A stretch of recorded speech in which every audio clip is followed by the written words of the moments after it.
Hello students. तो पिछले lecture में हमने स्पेसिफिक हीट्स के बारे में सिर्फ पढ़ा था और उसमें हमने दो रिलेशन देखे थे स्पेसिफिक हीट्स के,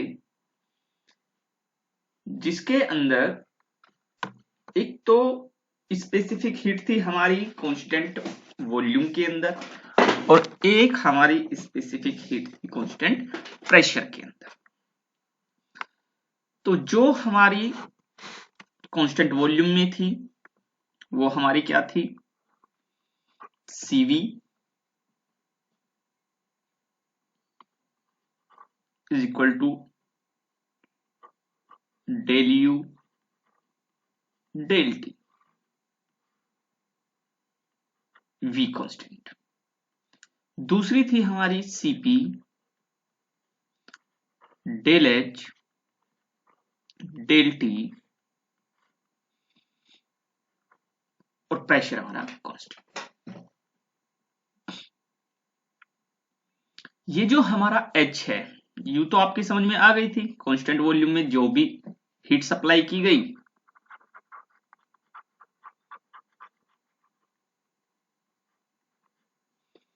वो टोटल इंटरनल एनर्जी को चेंज करने में कंज्यूम हो जाती है। लेकिन जो कांस्टेंट प्रेशर होता है उसमें जो हीट सप्लाई होती है, आपने पिछले प्रोसेस जब हमने स्टडी किए थे वेरियस प्रोसेस में, तो जो हीट सप्लाई थी वो इंटरनल एनर्जी को चेंज करने में प्लस पीडीवी वर्क को करने में कंज्यूम होती थी। ये आपने पढ़ा था। तो इसका मतलब क्या है, जबकि जो स्पेसिफिक हीट की डेफिनेशन भी है, स्पेसिफिक हीट की डेफिनेशन क्या कहती है कि रिक्वायर्ड हीट, ध्यान दीजिएगा, रिक्वायर्ड हीट, तो यहां पर और दोनों में टेम्परेचर वेरिएशन होना है, इसमें भी टेम्परेचर वेरिएशन होगा और इसमें भी टेम्परेचर का वेरिएशन होना है। लेकिन जो रिक्वायर्ड हीट है, इसमें क्या रिक्वायर्ड हीट है, इसमें रिक्वायर्ड हीट ये है कि आप जो भी हीट सप्लाई करोगे वो टोटल चेंज हो जाएगी उसकी इंटरनल एनर्जी में, राइट। लेकिन यहां नहीं होगी, मींस जो टेम्परेचर चेंज होने वाला है और यहां पर टेम्परेचर चेंज,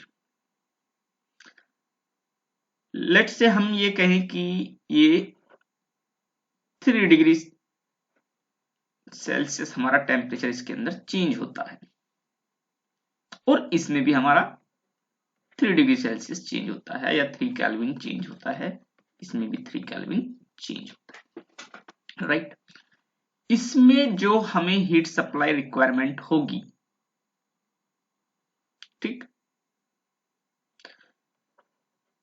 5 किलो जूल, हम मान लीजिए इसमें 5 किलो जूल है जो कि टेम्परेचर चेंज कितना करती है, 3 केल्विन या 3 डिग्री सेल्सियस का टेम्परेचर को चेंज करती है। तो ये जो हमारी 5 किलो जूल हमने हीट सप्लाई की, ये टोटल की टोटल उसके 3 केल्विन टेम्परेचर को चेंज करने में कंज्यूम हो गई।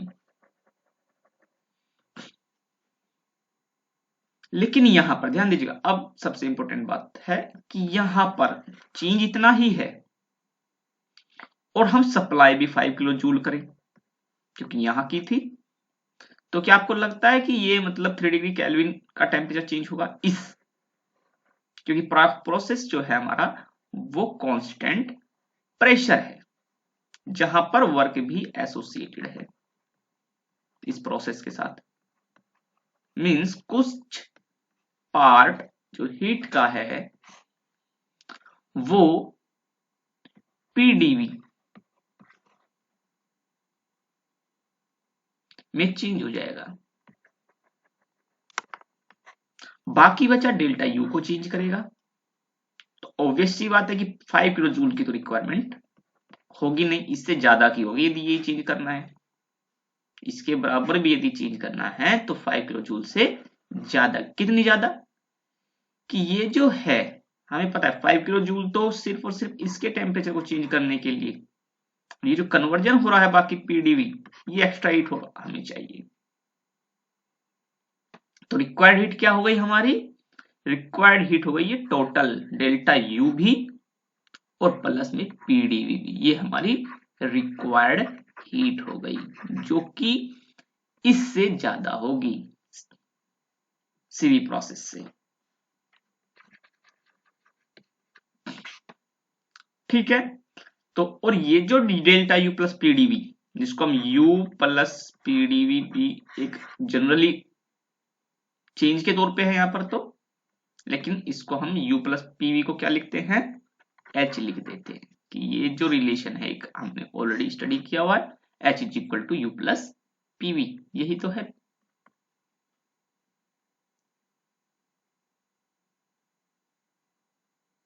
इसी को हम डिफरेंशिएट कर लेंगे, आगे भी इसको स्टडी करेंगे तब देख लेंगे। तो ये है मीन, तो एच ये हीट चाहिए इंटरनल एनर्जी को चेंज करने के लिए, और पीवी के लिए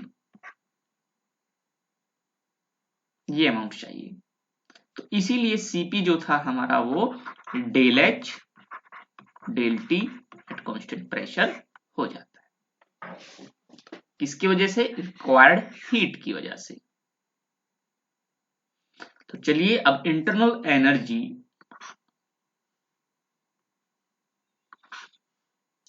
एंथोल्पी मींस यू एच और C specific heats of ideal gas,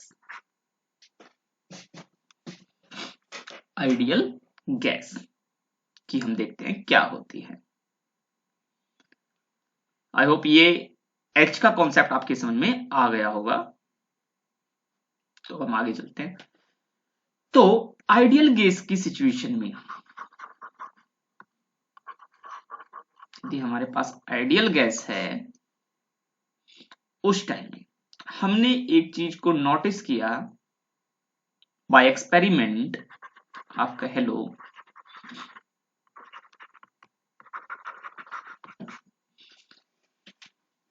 कि जो एनर्जी है इंटरनल एनर्जी है ना, एनर्जी कौन सी, इंटरनल एनर्जी, जो हमारी इंटरनल एनर्जी है वो फंक्शन होती है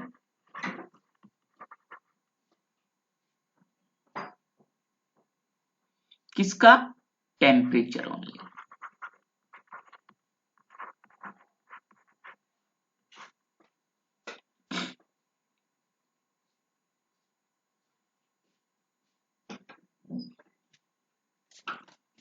ठीक है, ये बात कही गई कि इंटरनल एनर्जी आइडियल गैस की सिचुएशन में फंक्शन होती है सिर्फ और सिर्फ टेम्परेचर का, मींस टेम्परेचर चेंज यदि हो रहा है तो मींस उसकी इंटरनल एनर्जी चेंज हो रही है। ये मैथमेटिकल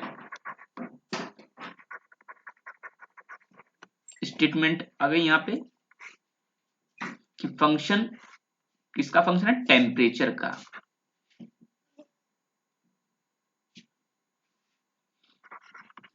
जैसे हम मैथमेटिक्स के अंदर ये लिख देते हैं y is the function of x, ऐसे ही हम क्या लिखेंगे, u इंटरनल एनर्जी किसका फंक्शन है, t का, या हम इसको और उसमें लिख देंगे u जो है हमारा वो फंक्शन है t का, ऐसे लिख लीजिए आप या ऐसे लिख लीजिए, कोई फर्क नहीं पड़ता, बस ये डिफाइन होना चाहिए कि t का फंक्शन है, और t का फंक्शन मींस ये किसी फॉर्म की कोई इक्वेशन हो, कुछ भी हो, वो यहाँ पे पुट की जाएगी। ये क्या है, ये क्या है, ये एक इक्वेशन ही तो है।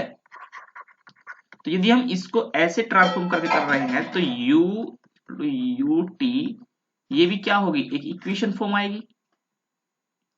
इसको ध्यान रखना, जब भी ये इस तरीके की इक्वेशन क्वेश्चंस में आती है तो वो आपको कैसे सोल्व करनी है, अभी यहाँ पे आप कंसेप्ट को क्लियर कर लीजिएगा।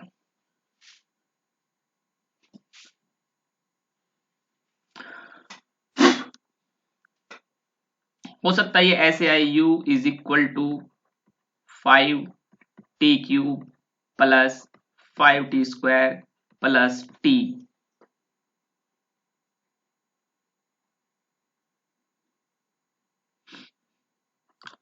सोल्व नहीं हो रही है तो हो सकता है ये ऐसे आ जाए 5t प्लस 5। एक सिंपल, बहुत सिंपल इक्वेशन ये आ गई। तो उससे हम चेंज को निकाल सकते हैं कैसे, du dt, इसका डिफरेंशिएशन करके मैथमेटिकली, जो हमने कैलकुलस के अंदर पढ़ा। तो आगे जब क्वेश्चंस आएंगे आप उनमें ऐसे ही करना होगा। चलिए, तो हमने ये चीज पढ़ ली कि जो U है, इंटरनल एनर्जी है, वो सिर्फ और सिर्फ T का फंक्शन है। किस केस में, आइडियल गैस केस में, आइडियल गैस केस। अब यदि हम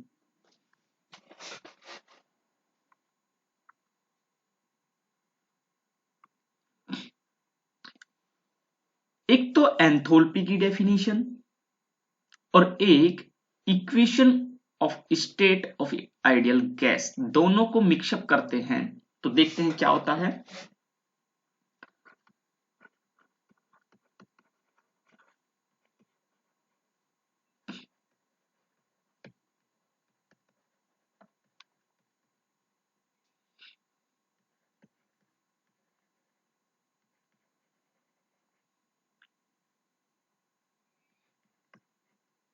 एंथोल्पी को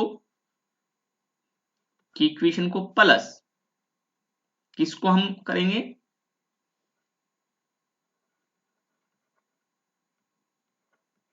equation of state of ideal gas.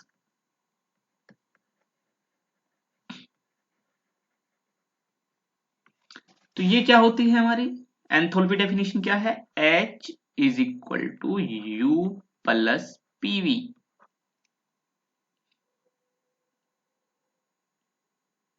और इक्वेशन ऑफ स्टेट क्या होती है आइडियल गैस की, PV is equal to RT। ये किसके लिए है, for ideal gas, PV is equal to RT। This is specific volume, ये ध्यान रखना है आपने, ये क्या है, स्पेसिफिक वॉल्यूम। अदरवाइज ये आपको कंफ्यूज कर सकता है भी। तो यहां पर क्या है, PV is equal to RT, ये आइडियल गैस की सिचुएशन होगा।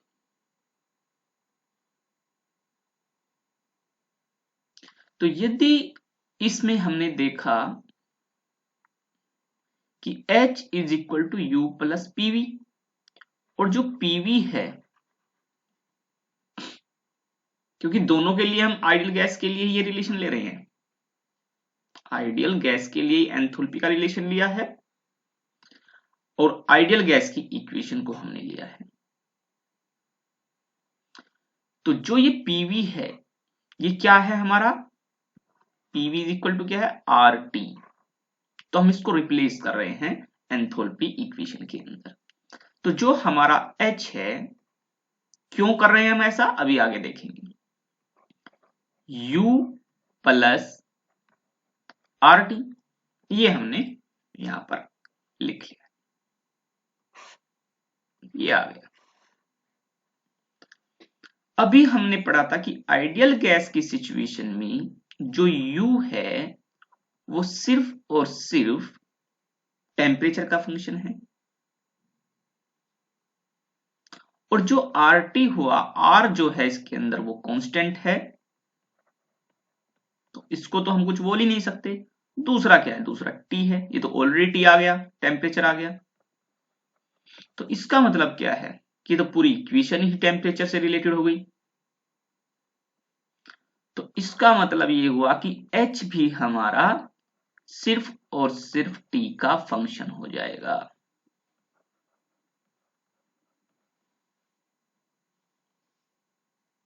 तो यू तो अभी हमने पहले देखा था।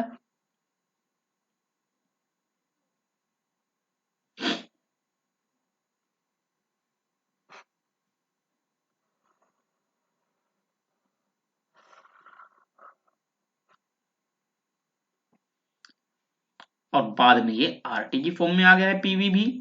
तो एच एंथोल्पी जो है हमारी, वो भी फंक्शन हो गई टेम्परेचर वाली।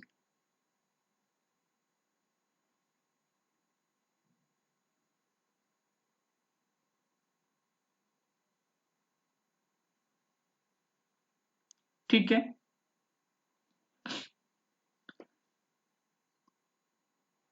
तो आइडियल गैस की सिचुएशन में हमने दो चीजों को जाना,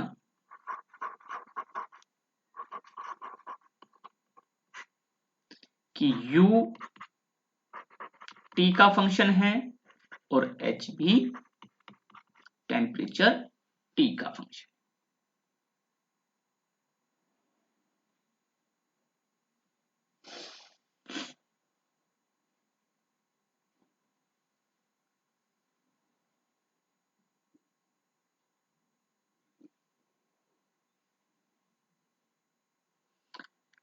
तो आइडियल गैस की सिचुएशन में Cp एंड Cv ये भी किसके ऊपर डिपेंड करेंगे, टेम्परेचर के ऊपर। जो हमारी Cv है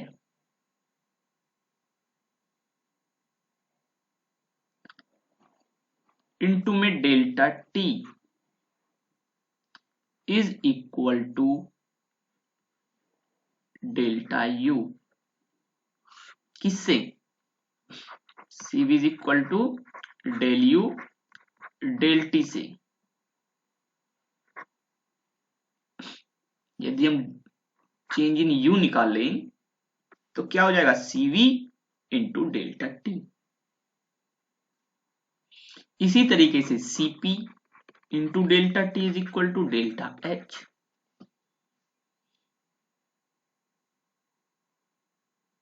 तो ये जो हमारा रिलेशन आया, एक इक्वेशन यदि बनाई जाए तो इसको हम Cv is equal to delta U upon delta T, Cp is equal to delta H upon delta T ऐसे लिख सकते हैं। ये ऑलरेडी टी के फंक्शन है, ये टी का फंक्शन है, ये टी का फंक्शन, ये टी का फंक्शन, ये तो है ही टी टेम्परेचर। तो Cv एंड Cp ये भी टेम्परेचर के फंक्शन हो जाते हैं। ठीक है, कब, आइडियल गैस की सिचुएशन में, ये ध्यान रखना है आपको, आइडियल गैस सिचुएशन में। अदरवाइज ये जो इक्वेशन इंफॉर्मेशन दे रही है, ये इस चीज की इंफॉर्मेशन नहीं दे रही कि ये फंक्शन ऑफ टी ओनली है। ठीक है, ये तो कुछ और ही इंटरप्रेट कर रही है। तो इसका मतलब ये तो एक जनरल इक्वेशन बन गई जहां पर Cv सिर्फ और सिर्फ टी का फंक्शन नहीं है। ये तो इस चीज को डिफाइन कर रही है, लेकिन आइडियल गैस सिचुएशन में क्या हो जाएगी हमारी Cv भी, ये किस में ट्रांसफॉर्म हो जाएगी, Cv du dt, ये हो जाएगी। कब, जब आइडियल गैस को हम कंसीडर करते हैं, इसी की ये फॉर्म हो जाएगी। इसी तरीके से जो H वाली है Cp del H del T, ये किस में ट्रांसफॉर्म हो जाएगी, ये हमारी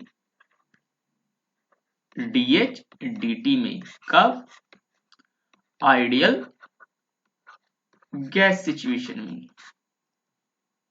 ध्यान रखना है। तो सिर्फ टेम्परेचर फंक्शन कब है, जब आइडियल गैस है, और फॉर्मेशन भी कैसी हो जाएगी इक्वेशन की, फिर इस तरीके की। अदरवाइज जनरल फॉर्म में तो डेल यू डेल टी, ये शो कर रहा है कि पार्शियल डिफरेंशिएशन यहाँ पे लिया गया है, सीवी किसी और चीज के ऊपर भी डिपेंड कर रही है। तो चलिए जब आगे आएगा तब देखेंगे। तो ये हमने पढ़ लिया, सीपी और सीवी जो है फंक्शन है टेम्परेचर का, किस केस में, आइडियल गैस सिचुएशन में। तो जो डिफरेंशियल चेंजेस है in the internal energy enthalpy of an ideal gas, उसको हम कैसे एक्सप्रेस करेंगे? तो डिफरेंशियल चेंज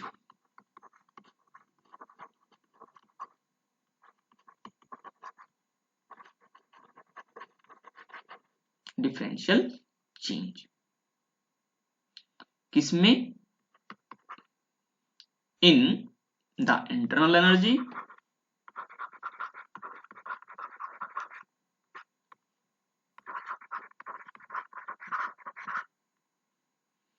एंड एंथोल्पी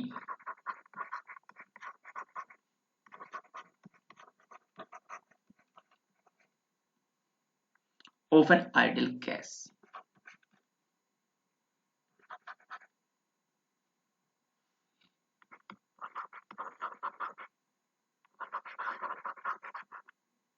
ठीक है, डिफरेंशियल चेंज।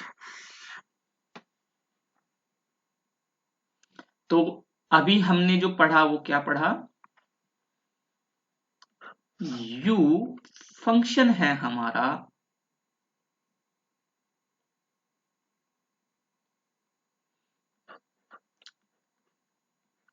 टेम्परेचर का, ठीक है।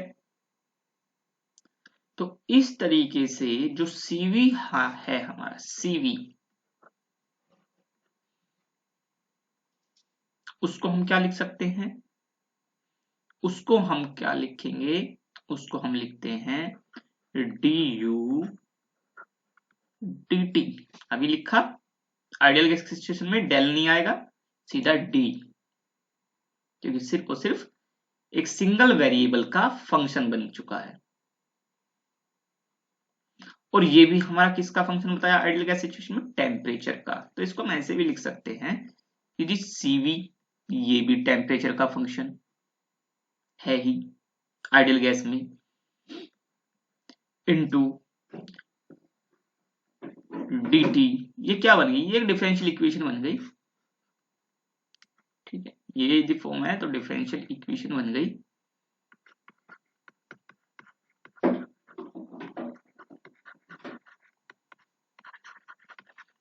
डिफरेंशियल इक्वेशन बन गई है, तो इसको हम ऐसे लिख सकते हैं du। क्लियर है?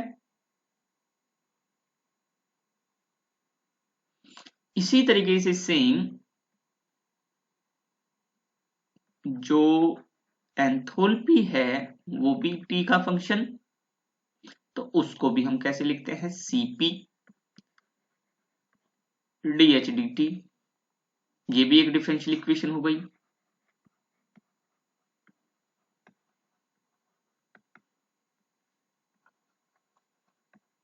मैथमेटिक्स में आपने पढ़ा, फॉर्म तो वही आ गई।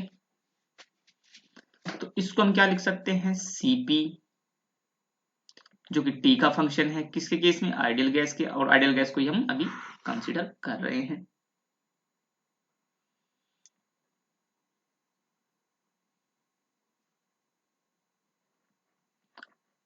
dh dt,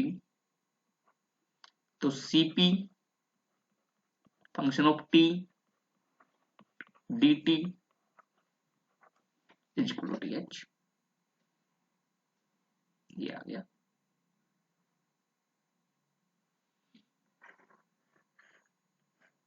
ठीक है, तो इसको हम थोड़ा इन दोनों को अच्छे से लिख लेते हैं हम।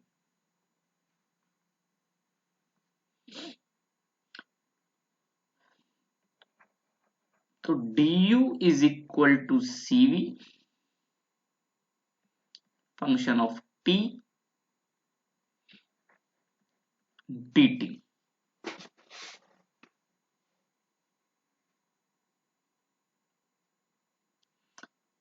इसका यदि हमें चेंज देखना है कि चेंज कितना हो रहा है, तो चेंज कब होगा, du में चेंज कब होगा, जब प्रोसेस कोई एग्जीक्यूट होगा।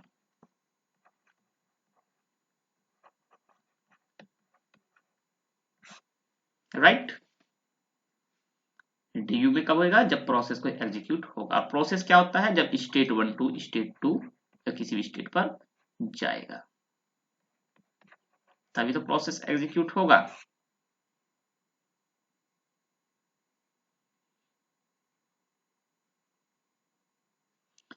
तो यदि इसको डेल्टा u फॉर्म में हमें लिखना है तो इसका मतलब क्या है कि u2 माइनस u1 चेंज हो कैसे करेंगे हम, स्टेट 2 पर इंटरनल एनर्जी क्या हुई माइनस स्टेट 1 पर इंटरनल एनर्जी क्या हुई, उसके डिफरेंस को हम चेंज कहेंगे। चेंज ले रहे हैं यदि हम, तो चेंज कैसे लेंगे फिर हम, इसको इंटीग्रेट करके स्टेट 1 टू 2 तक, किसको cv जो कि t का फंक्शन है और dt,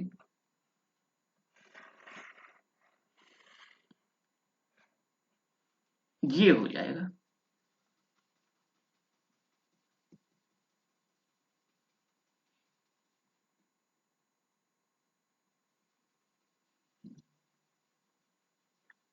ठीक है, तो इससे हमारा टोटल u निकल के आएगा। ये क्या थी, इसको हम आप डिफरेंशियल इक्वेशन कहें या डिफरेंशियल फॉर्म कहें, किसकी, चेंज की।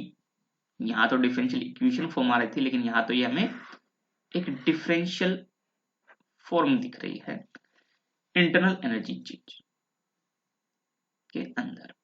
ठीक है, तो ये हमारी एक रिलेशन बन जाता है यदि हमें इंटरनल एनर्जी चेंज को निकालना है। सेम इसी तरीके से dH is equal to Cp, ये भी t का फंक्शन था, dt ये कब होगा, ये भी तभी होगा जब कोई प्रोसेस एग्जीक्यूट होगा, अदरवाइज ये भी चेंज नहीं होने वाला। और जब प्रोसेस एग्जीक्यूट होगा तो वहां पर स्टेट 1 स्टेट 2 का आना सिंपल सी बात है।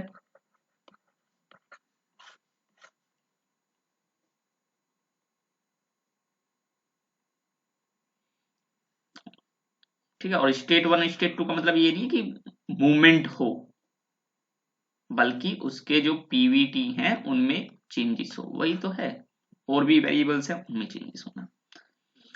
तो ये क्या आएगी निकल के, ये भी हमारा delta H is equal to H2 minus H1 Cp और dt, इसका इंटीग्रल ये आ गई।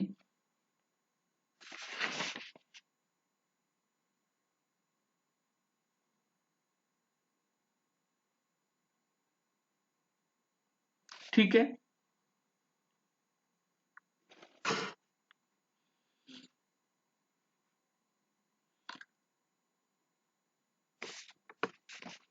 तो ये चीजें हमारी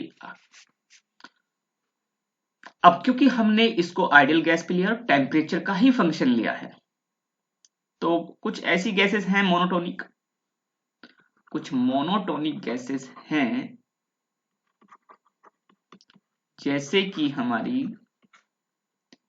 argon neon helium, argon neon helium, ये ऐसी हैं जो कि आइडियल गैस ही कंसीडर की जाती है लगभग, और इसके एक टेम्परेचर रेंज में, एक टेम्परेचर रेंज हम कहें कि 200 केल्विन से लेके 2000 केल्विन तक स्पेसिफिक हीट्स जो हैं वो टेम्परेचर के साथ में चेंज नहीं करती। तो ये कोई रियल, ये रियल गैसेस हैं हमारी जो कि आइडियल गैस की तरह बिहेवियर करती है, और Cv और Cp हमारी कांस्टेंट रहती है टेम्परेचर के साथ, मीन्स सिर्फ और सिर्फ टेम्परेचर का फंक्शन होती है। ठीक है, लेकिन एक रेंज है उसकी, और वो रेंज भी काफी वाइड है, तो इसलिए कोई दिक्कत नहीं।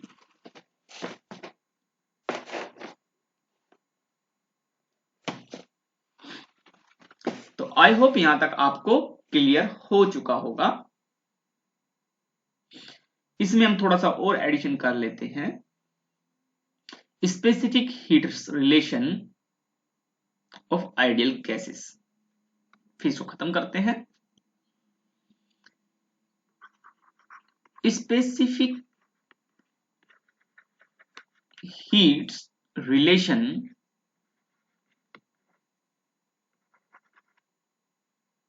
Of ideal gas.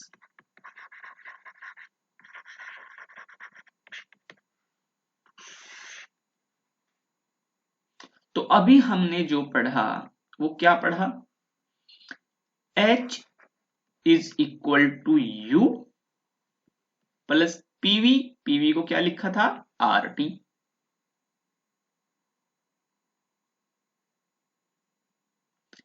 तो यदि हम इसको DH लिखें तो DU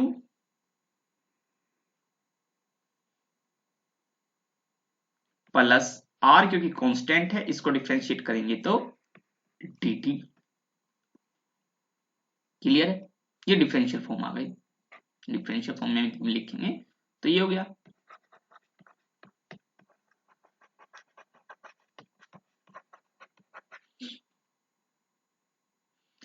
जो DH है वो हमारा Cp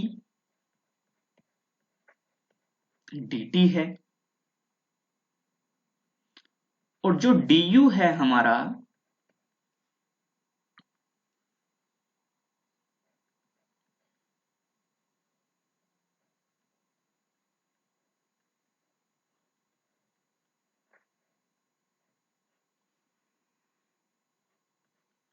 जो du है हमारा वो Cv t dt ये है, प्लस R dt।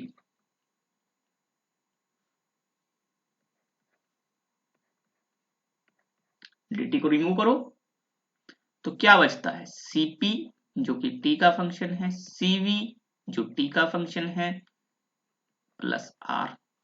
तो ये बार बार t ही क्यों लिखना, जिस मर्जी का फंक्शन हो। तो इसका मतलब Cp एक, वैसे यदि हम कहें तो specific heat at constant pressure equal होती है specific heat at constant volume plus gas constant. तो ये एक रिलेशन बन गया, Cp is equal to Cv plus R।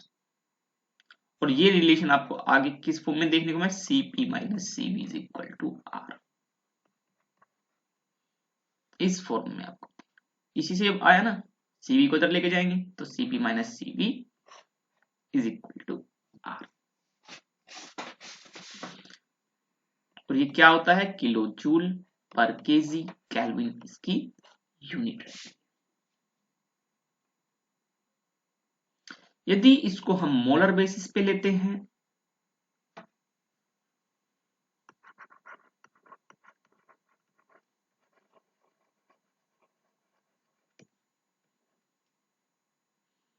तो इसको डिनोट हम ऐसे Cp बार की फॉर्म में,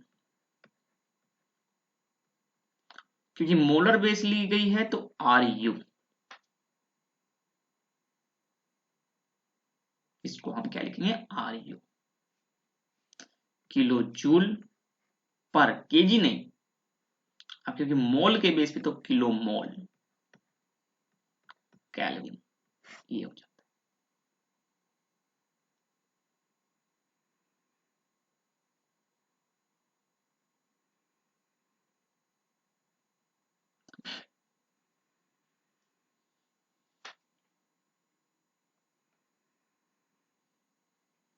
क्लियर है ये बातें।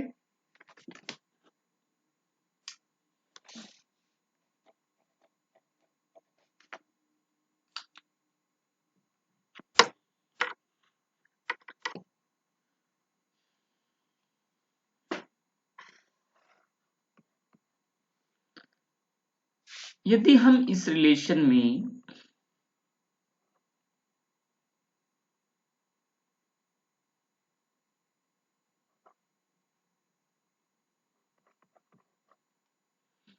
इसको CV से डिवाइड कर देते हैं तो CP upon CV -1 is equal to R upon CV। ठीक है, ये आ जाएगा। इसके अंदर ये जो CP अपॉन CV है, इस रेशियो को हमने एक पर्टिकुलर उसमें डिफाइन कर देते हैं और इसको लिख देते हैं हम गामा। तो gamma -1 is equal to R upon CV। ये भी एक रिलेशन आ जाता है, हालांकि आपको अभी नहीं करना है, आपको बस ये याद रखना है कि CP माइनस CV, एक आपको क्या याद रखना है कि CP minus CV is equal to R, ये एक रिलेशन है, और CP upon CV is equal to का।